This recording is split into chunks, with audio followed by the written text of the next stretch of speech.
پاکستان کا مسئلہ یہ ہے کہ وہ نظام جو باقی کنٹریز کی میں نے بات کی، پاکستان کا نظام اس سے ڈفرینٹ ہے. Pakistan being a common law country, یہاں پہ آلریڈی ہماری جو ہائی کورٹس تھی اور جو سپریم کورٹ تھی، they were working as a constitutional court.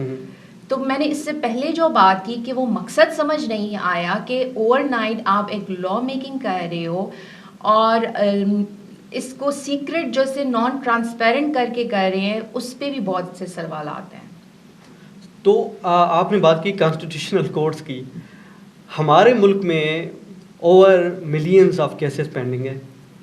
Constitutional courts جو بنی ہیں وہ کن معاملات کو دیکھیں گی اور سپریم کورٹ پیرللی کون سے معاملات کی دیکھیں گے؟ کیونکہ آپ قانون دان ہیں، ایک قانون کو اچھا سمجھتی ہیں، تو میں اس لیے یہ جاننا چاہ رہا ہوں کہ جو پیرلل سسٹم ہے کہ ایک کانسٹیٹیوشنل کورٹس جو ابھی بنی ہے، جو کو فیڈرل کانسٹیٹیوشنل کورٹس کا نام دیا جا رہا ہے، اور پھر ہمارے پاس سپریم کورٹس ہے، تو سپریم کورٹس میں اور کانسٹیٹیوشنل کورٹس میں بنیادی فرق کیا ہے؟ ایک عام بندہ جو پاکستان میں رہتا ہے، ایک گریجویٹ ہے، نیا ایک یوتھ ہے، ایک بندہ ہے، وہ سمجھنا چاہ رہا ہے کہ یار ایک فیڈرل کانسٹیٹیوشنل کورٹ بنائی ہے، دوسرے ہمارے پاس سپریم کورٹ ہے، ہائی کورٹس بھی ہیں ہمارے پاس، تو ان دونوں میں ڈفرنس کیا ہوگا؟ کون سے معاملات کون سی کورٹ دیکھے گی؟ اچھا غنی صاحب، سب سے پہلے let me make it very clear کہ وہ انگریزی کا ایک بہت اچھا محاورہ ہے کہ one scabbard can not hold two swords, right? تو یہ اس طرح ہے کہ ایک بزنس ہے، ٹھیک ہے، اور اس کے 2 چیف ایگزیکٹو ہیں. مجھے بتائیں وہ کیسے فنکشن کریں گے؟ آپ نے کورٹ ود ان کورٹ کھڑی کر دی ہے اور آپ ایکسپیکٹ یہ کر رہے ہیں کہ یہاں پہ بڑے انصاف ہو جائے گا، اوور نائٹ چیزیں چینج ہو جائے گی. ایسا نہیں ہوگا.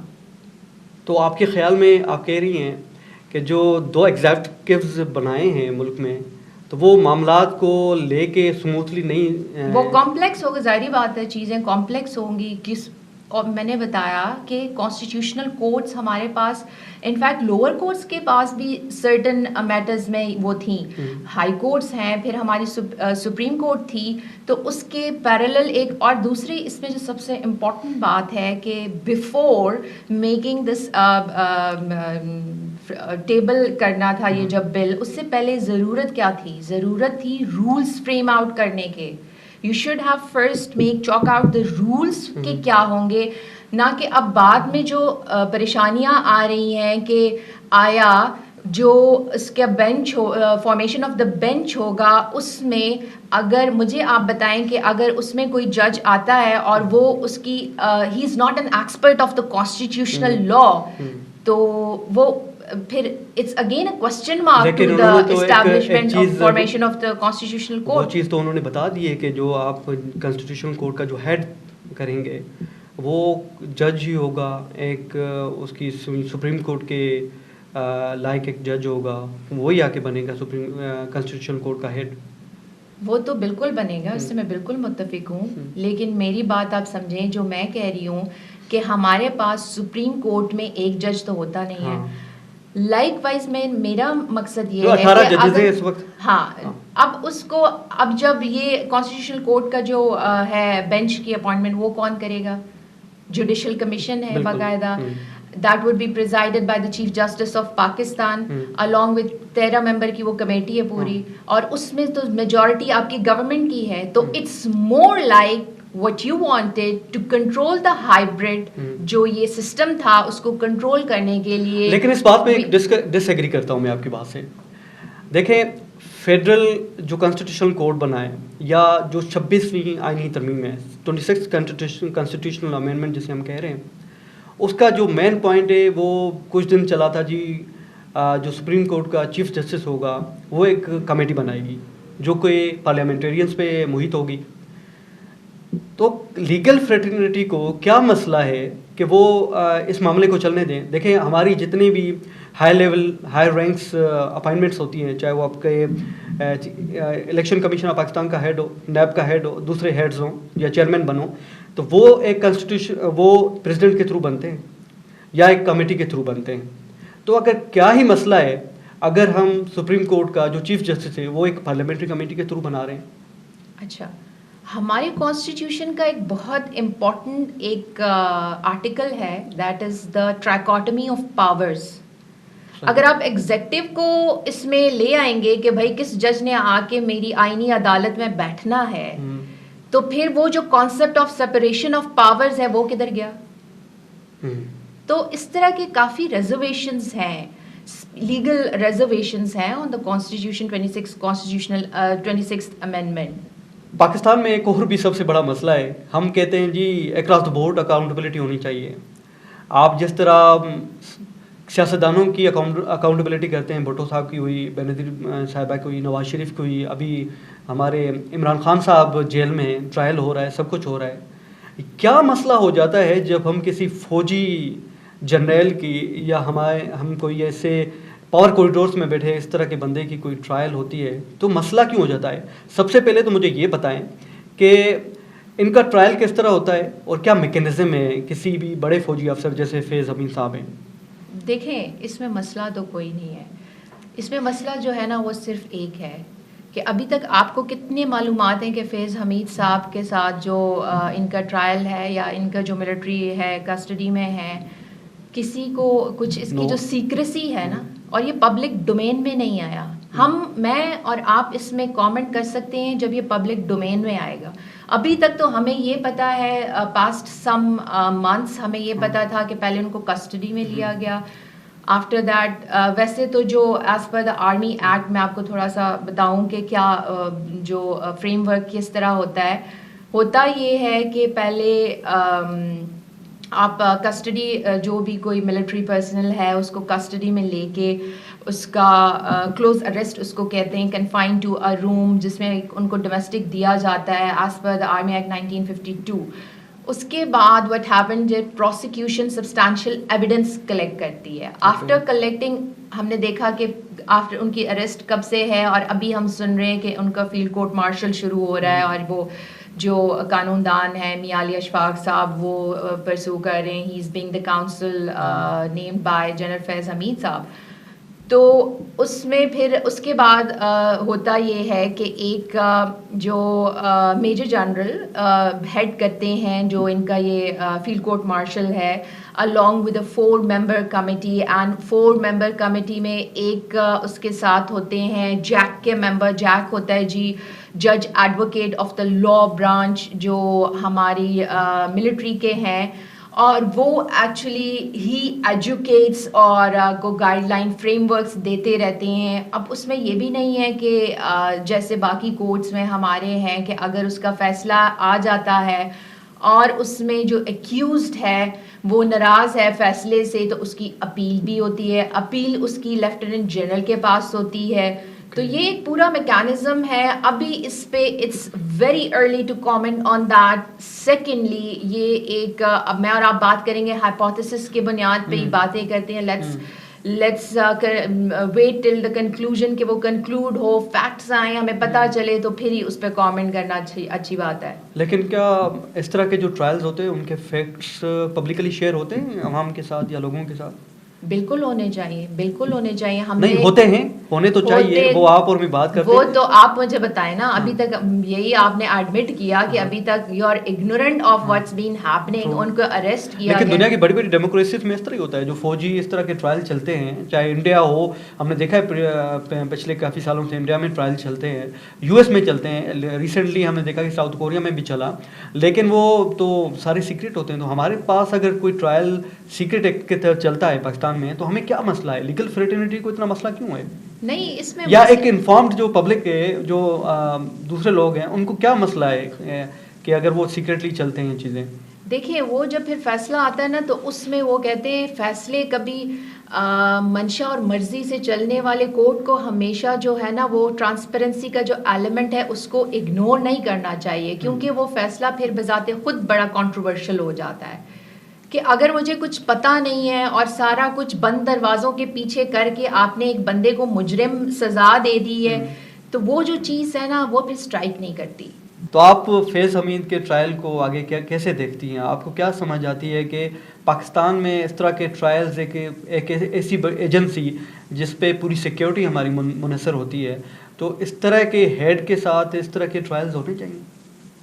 دیکھیں میں اس پرسپیکٹیو سے بات کر رہا ہوں کہ انڈیا کی میڈیا نے بہت ہی زیادہ اس چیز کو اچھالا، اور خاص کر کے جو ہمارے مخالف کنٹریز ہیں اس نے اپنی بڑی بڑی ہیڈ لائنس چلائی ہیں اس بات پہ کہ پاکستان کی جو پریمیئر ایجنسی ہے، جو سیکرٹ ایجنسی ہے، اس کے ہیڈ کو ٹرائل پہ لیا جا رہا ہے. اس کا مطلب ہے ہماری سیکورٹی پچھلے 5-6 سال سے کمپرومائز تھی.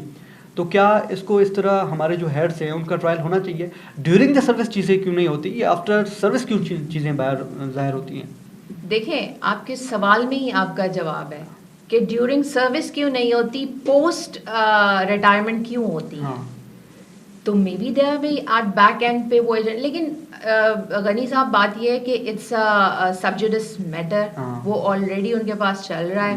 Let the things unfold, how things unfold, کیسے وہ ہوتی ہیں. ہم نے اس سے پہلے دیکھا مشرف صاحب کا بھی، وہ تو خیر ملٹری ٹرائل نہیں تھا، لیکن وہ چیزیں ذرا اوپن اینڈ شٹ ہو جائیں، کلیئر ہو جائیں، اس میں کلیئرٹی آ جائیں، تو پھر ہی اس پہ کامنٹ میں نے اس لیے آپ کے ساتھ یہ پوری ڈسکشن کی ہے تاکہ مجھے ایک چیز کلیئر ہو جائے. ایک پرپز یہ تھا کہ کیا ایک پاکستان میں نیریٹو ہے، ایک جو انفارمڈ پاپولیس ہے، انفارمڈ لوگ ہیں، میڈیا ہو ہمارے، یا پڑھے لکھے نوجوان ہو، یا ہمارے جو تھنک ٹینکس ہیں، وہ اکثر ایک سوال کرتے ہیں کہ ایک کراس دا بورڈ اکاؤنٹیبلٹی ہونی چاہیے. کیا یہ جو نیریٹو ہے کہ جی سیاستدانوں کا ٹرائل ہوتا ہے لیکن جو ملٹری اسٹیبلشمنٹ ہیں، جو جرنیلز ہیں، ان کا ٹرائل نہیں ہوتا، کہ اس نیریٹو کو کمزور ہوتے دیکھتی ہیں آپ اگر فیض حمید کا ٹرائل اس طرح چلتا ہے، یا اس طرح کے کافی اور لوگوں کا ٹرائل چلتا ہے؟ تو نہیں، یہ تو بالکل میں سمجھتی ہوں کہ اٹس ویری ایک بہت اچھی بات ہے، کیونکہ ہمارا جو ایک امیج بنا ہوا ہے کہ وہ سیکریڈ کاؤز اور ہولی کاؤز والا، یہاں اگر وہ سیلف اکاؤنٹیبلٹی کر رہے ہیں تو اس کو اپریشیٹ کرنا چاہیے. تو آپ سمجھتی ہیں کہ اسٹیبلشمنٹ کو، ملٹری اسٹیبلشمنٹ کو اس طرح کے جو اکاؤنٹیبلٹیز ہیں وہ کر کے اپنے لیے ایک سافٹ کارنر جو لوگوں کے دل میں، دماغ میں ہے، اس کو بنانا چاہیے. ہاں، لیکن وہ زیادہ اس کا امپیکٹ آئے گا وہی والی بات کہ اگر وہ سرونگ ہے، ڈیورنگ سروس آپ کر رہے تھے، تو تب آپ کو کیوں نہیں پتہ چلا، یا لا علم رہے، یا اس پہ بھی بڑی سوال ہیں، کوسچن مارکس ہیں. فیض حمید کے علاوہ کچھ اور بھی ملٹری جنرلز ہیں جن کے اس طرح کے ٹرائلز ہو سکتے ہیں؟ غنی صاحب، آپ چسکے لے رہے ہیں یا سوال پوچھ رہے ہیں؟ بہتر یہ ہوگا کہ میرے پروگرام کے بعد آپ ایک اور گیسٹ ملٹری سے بلائیں اور ان سے یہ سوال پٹ آن کریں تو زیادہ بہتر ہے. چلو ٹھیک ہے، آپ کے لیے آسانی پیدا کر دیتے ہیں، ہم آگے چلتے ہیں. مینا صاحبہ، آپ کا ایک خاص پرسپیکٹیو ہے ہیومن رائٹس کے حوالے سے، آپ بہت متحرک رہتی ہیں. میرے خیال میں اسلام آباد میں 2-4 چند فگرز ہیں جن کو ہم ہیومن رائٹس کی بات آتی ہے تو 2-4 فگرز ذہن میں آتی ہیں، ان میں آپ کا بھی نام آتا ہے. آپ بہت متحرک ہیں چیزوں میں. میرے خیال میں ایمان مزاری کے بعد اگر اسلام آباد میں کسی کا نام ہے تو وہ آپ کا ہی آتا ہے. آپ کو میں نے کافی جگہوں پہ دیکھا ہے بڑھ چڑھ کے لوگوں کے رائٹس کے لیے بات کرنا، چاہے وہ پاکستان میں کسی چیز کی بندش ہو یا کوئی ہیومن رائٹس کا مسئلہ ہو. پاکستان میں ہمارے یہاں ایک بہت بڑا مسئلہ ہے کہ ہر چیز کو ریلیجس کر لیتے ہیں ہم لوگ. وی پی این کے لیے فتویٰ آ جاتا ہے کہ وی پی این بند کر دیا جائے، یہ غیر قانونی ہے. حالانکہ ہمارے جو چیف ایگزیکٹو ہے، ہمارے پرائم منسٹر صاحب، وہ بھی ٹویٹ کر رہے ہوتے ہیں وی پی این یوز کر کے. بعد میں اسی چیز کو واپس لیا جاتا ہے جب پبلک پریشر آتا ہے کہ ہمارے ساتھ ٹائپو ایرر ہوا ہے، جو ہم نے پریس ریلیز دی ہے، وی پی این کی بندش ہو، دوسرے مسائل ہو، سوشل میڈیا پہ قدغن ہو، ہیومن رائٹس کے دوسرے مسائل ہو. پاکستان میں یہ مسائل شروع سے چلتے آ رہے ہیں. آپ کیا سمجھتی ہیں یہ مسائل کس نوعیت کے ہیں اور کس طرح ان کو حل کرنا چاہیے؟ دیکھیں، اگر جہاں تک violation of the HR issues میں بات کروں تو وہ آپ دیکھیں کہ یہاں پہ جو آئین ہمیں دیتا ہے to the citizens of Pakistan ایک رائٹ ٹو ووٹ، اگر میری گورنمنٹ ہی میری اس رائٹ ٹو ووٹ سے آئے نہیں ہے تو پھر آپ دیکھ لیں کہ رائٹ ٹو لائف کدھر ہے، رائٹ ٹو لبرٹی کدھر ہے، فریڈم آف ایسوسیشن نہیں ہے، رائٹ ٹو انفارمیشن نہیں ہے. ٹویٹر بین، ہم نے جب وی پی این لگانا شروع کیا تو وی پی این جی اس پہ ہماری جو سب سے جو اس میں امپورٹنٹ پچھلے کچھ مہینوں پہلے ایک جو جہاں سے انصاف کے ایوانوں سے 6 ہمارے معزز جج صاحبان کا ایک لیٹر آتا ہے، وہ اس کی سگنیفیکنس اتنی ہے کہ اس کو آپ اگر HR ایشو میں سب سے ٹاپ پہ لے کے آئیں کہ اگر وہ خود کو غیر محفوظ سمجھ رہے ہیں تو پھر کیا صحافی، کیا عوام، کیا سیاستدان، کیا وکیل رہ گئے. سوشل میڈیا پہ قدغن کرنا کیا جمہوریت کے عین مطابق ہے؟ اگر ہے تو کس حد تک ہے؟ دنیا میں کون سی جمہوریت ہے جہاں پہ فریڈم آف اسپیچ کو بین کیا جاتا ہے؟ دیکھیں، فریڈم آف اسپیچ آپ کا ایک پاکستان کی حد تک بات کریں کانسٹیٹیوشنل رائٹ ہے. On top of that constructive criticism بالکل سوسائٹیز کو اوپر لے کے جاتی ہیں، رائز کرتی ہیں. اور اگر آپ نے دیکھا کہ ابھی بھی جو ویسٹ میں ایک پرو پیلسٹائن ایک پروٹیسٹ ہوا، کہاں نہیں ہوا؟ تو کیا وہاں پہ ٹویٹر بین ہو گیا؟ کیا وہاں پہ موبائل سروسز بند ہو گئے؟ انٹرنیٹ بند ہو گئے؟ کچھ ایسا نہیں ہوا. تو یہ نہیں کہ پروٹیسٹ کے ڈر سے آپ لیٹلی پیچھے آپ نے دیکھا ہوگا اسلام آباد کے ریزیڈنٹ ہیں، آپ کو خود علم ہے کہ اگر یہاں پہ کوئی پولیٹیکل پارٹی ایک کال دیتی ہے تو اس پولیٹیکل پارٹی سے ڈیل کرنے کے لیے جو یہاں اسلام آباد کے ریزیڈنٹس کو جتنی ہیسل ہوتی ہے، سارے روڈز بند ہو جاتے ہیں، ہاسپٹلس تک آپ کی ایکسیس نہیں رہتی، فارمیسیز وغیرہ. مطلب یہ معاشرے ایسے نہیں چلتے. دیر از اس کو کنٹینیو کرنے کے لیے آپ نے کوئی ایک چیکس اینڈ بیلنس کا ایک رولز بنا لیں. لیکن اس طرح کا آفٹر ایوری اسکولز بند کرنا بچوں کے، ایوری ویک آپ نے یہ ایک تماشا بنا کے رکھا ہوا ہے. پولیٹکس پہ تھوڑی بات کر لیتے ہیں ہم. پولیٹیکل پولرائزیشن بہت زیادہ ہے ملک میں. آپ کچھ تھوڑا بہت جانتی ہیں، پولیٹکس میں ایکٹیو بھی رہتی ہیں کسی حد تک. پولرائزیشن جو ملک میں ایسے کیسے کنٹرول کیا جا سکتا ہے؟ ہماری یوتھ 70% آف دا پاپولیشن ہے پورے ملک کا. ہم ان کو سوشل میڈیا پہ انگیج دیکھتے ہیں، خاص ایک پولیٹیکل پارٹی ہے اس کی طرف مائل ہوتے ہوئے. یہ پولیٹیکل پولرائزیشن کا ذمہ دار کون ہے؟ ہم اس کا پولیٹیکل پولرائزیشن کا ذمہ دار عمران خان کو کہہ سکتے ہیں یا حکومت وقت کو؟ ہم اس پولیٹیکل پولرائزیشن کی اگر میں بات کروں تو ابھی جو پاکستان کی ڈیموگرافکس ہیں اس میں 30 جو آپ کا 60% ہے of the population that is between the age of 30 to 35%. تو یوتھ ہے. اب وہ خود ہی it is not about mister Khan اور دا گورنمنٹ، یہ خود اتنی یوتھ کا جو وہ ایک نمبر ہے that is actually behind this political polarisation کی جو ہم نے بات کی کہ اس کا مین اگر ہم کریڈٹ دیں تو ڈیموگرافکس جو بتاتی ہیں وہ اس سے تو یہی سمجھ آتی ہے. تو عمران خان نے ایک لوگ کہتے ہیں ویسے جو ان کے اپوننٹس ہیں پولیٹیکل پارٹیز ہیں کہتے ہیں جی ایک ایسی جنریشن عمران خان نے تیار کر دی ہے جس کا مقصد ہی گالی گلوچ نکالنا ہے سیاست میں. اس سیاست میں جو غالم گلوچ ہے اس کے ذمہ دار کون ہے؟ آیا حکومت کی وہ پالیسیز ہیں جو وہ بنا رہے ہیں یا واقعی عمران خان اس کے مرتکب ہوتے ہیں کہ انہوں نے اس جنریشن کو تیار کیا ہے؟ غنی صاحب آپ مجھے بتائیں کہ عمران خان صاحب کا کوئی ایک اسٹیٹمنٹ، آفیشیل اسٹیٹمنٹ جہاں پہ that actually is giving the image کہ وہ کوئی اس طرح کا کر رہے ہیں کہیں پہ back when he was a part of the government یا ابھی تک؟ وہ تو ہمیشہ امن کی بات کرتے ہیں، وہ تو ہمیشہ ایک ہوپ کی بات کرتے ہیں، پاکستانیت کی بات کرتے ہیں. تو یہ بات میرا نہیں خیال کہ ٹھیک ہے کہ کوئی یہ کہے کہ لوگوں کو انسٹیگیٹ کرنا، یوتھ کو پولیوٹ کرنا، یہ ایک پولیٹیکل ریٹورک ہو سکتا ہے لیکن this has nothing to do لیکن یہ چیز تو ود معلوم ہے ہم ریالٹی. عمران خان نے وہ بھرے جلسے میں کنونشن سینٹر میں کھڑے ہو کے کہا تھا نواز شریف تم آؤ تو میں تمہیں دکھاتا ہوں، اس پہ داڑھی پہ ہاتھ رکھ کے بولا تھا. پھر کہتا ہے میں آپ کو C کلاس B کلاس نہیں دوں گا، آپ کو میں ایسی نہیں لگا کے دوں گا. تو اس طرح کے جو مشہور زمانہ جملے ہیں وہ عمران خان ہی کسے ہیں. دیکھیں وہ عمران خان از ناٹ، اگر اس پہ میں یہ کہوں کہ Imran Khan being not the only politician, اگر وہ انہوں نے بھی کہے اٹس ناٹ کہ وہ پولیٹیکل ریٹورک کی حد تک تو ٹھیک ہو سکتا ہے، اس میں ریالٹی کا کچھ کرنا نہیں ہے. اس کے آپ ماشاء اللہ سے گفتگو ہماری دیکھیں، ابھی دیکھیں، ہسٹری نکال لیں، پاکستان کی تاریخ بتاتی ہے کہ ماشاء اللہ جو ہمارے یہ پولیٹیشین صاحبان ہیں بہت کم ایک ایسے ہیں کہ جو گفتگو میں جن کی ایک نظر آتا ہے تو یہ ایک سیاسی بیان بازی جو ہے یہ ایک کلچر ہے پاکستان کا انفارچونیٹلی. ریسنٹلی عمران خان کی ایک سیاست ہے وہ ایکسٹریم پہ چلی گئی ہے.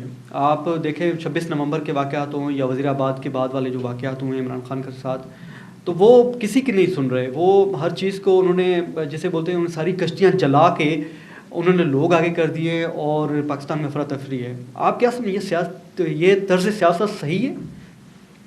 یہ طرز سیاست پاکستان کی سیاست کا ایک بہت پرانا وتیرہ ہے. یہ اگر تو یہاں پہ ایک جنرل ایک کانسیپٹ ہے کہ اینٹی اسٹیبلشمنٹ جو ریٹرک ہے یا جو پولیٹیکل پارٹی ہے وہ آٹومیٹکلی رائز کرتی ہے, لیکن بات یہ ہے کہ ہم اپنے ملک کی فوج سے لڑ نہیں سکتے. وہ قومیں کبھی رائز ہی نہیں کر سکتی اگر آپ اپنے روٹس کو ڈیمیج کریں. تو how can you rise above you as a nation یا ایز اے کنٹری؟ وہ اٹس نیکسٹ ٹو امپاسبل. تو لہٰذا ایک جنرل ایک کلیکٹیو والی سوچ کے ساتھ آگے کچھ چیزوں کو لینا چاہیے, ڈائلاگ ہونے چاہیے, نیگوشیشنز ہونی چاہیے, گیو اینڈ ٹیک ہونا چاہیے. بالکل دیر از نو ہارم ان دیٹ. اور یہ بہت پاکستان کا سوچنا چاہیے سب کو, اس کو پرائرٹی پہ رکھنا چاہیے پاکستان کو. اور وہ بھی لیکن خان صاحب کا ایک چیز ڈفرینٹ جو ان کو بناتی ہے کہ ہی بینگ اسٹیئنگ ان پاکستان سے وہ جا نہیں رہے. وہ بار بار ان کی سائڈ سے یہی ایک بات آ رہی ہے کہ میں پاکستانی ہوں. ان کا حالانکہ نام ان دا اسٹاپ لسٹ پہ جب ECL پہ ڈالا گیا تو وہاں سے ایک بات چلی کہ میں تو پاکستان کو چھوڑ کے جا ہی نہیں رہا. تو that is giving an image کہ وہ کتنی پاکستانیت ان میں جھلک ایک نظر آتی ہے. لہٰذا اس کو آگے رکھ کے ان کو ایکسٹینڈ کرنا چاہیے, بات کرنی چاہیے. سیاسی جو ہے وہ ایک ڈائلاگ ضروری ہے in the best interest of the country.